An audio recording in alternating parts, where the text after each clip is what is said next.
মধুপুর নামে ছোট্ট একটি গ্রামে বাস করত এক বুড়ি। বহু বছর আগে তার স্বামী মারা যায়। তার কোনো সন্তানও নেই। বুড়ি একা একাই জীবনযাপন করে। তবে তার বাড়িতে কিছু পশু পাখি ছিল। তাদেরকে লালন পালন করেই বুড়ির সময় চলে যেত। বুড়ির থাকার ঘর থেকে একটু সামনে ছিল একটা খামার ঘর। সেখানে বুড়ির অনেক ধরনের মুরগি ছিল। বুড়ির কোনো কিছুরই অভাব ছিল না। প্রতিদিন মুরগি যা ডিম দিত তা বিক্রয় করে বুড়ির সংসার চলে যেত।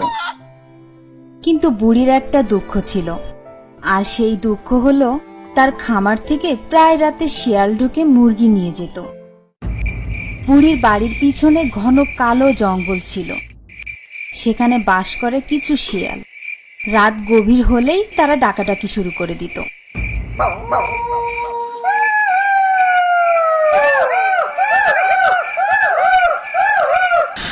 ليكن يومك للشعب ودادا ليكن ربك للأرض مدادا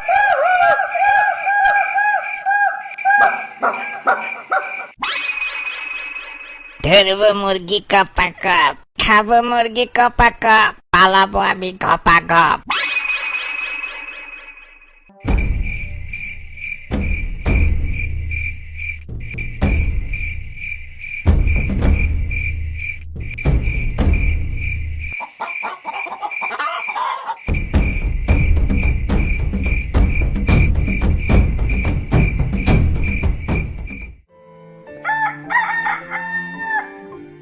শিয়ালের এই কুকর্মের জন্য বুড়ি প্রায় সকালে মন খারাপ করে বসে থাকতে হতো।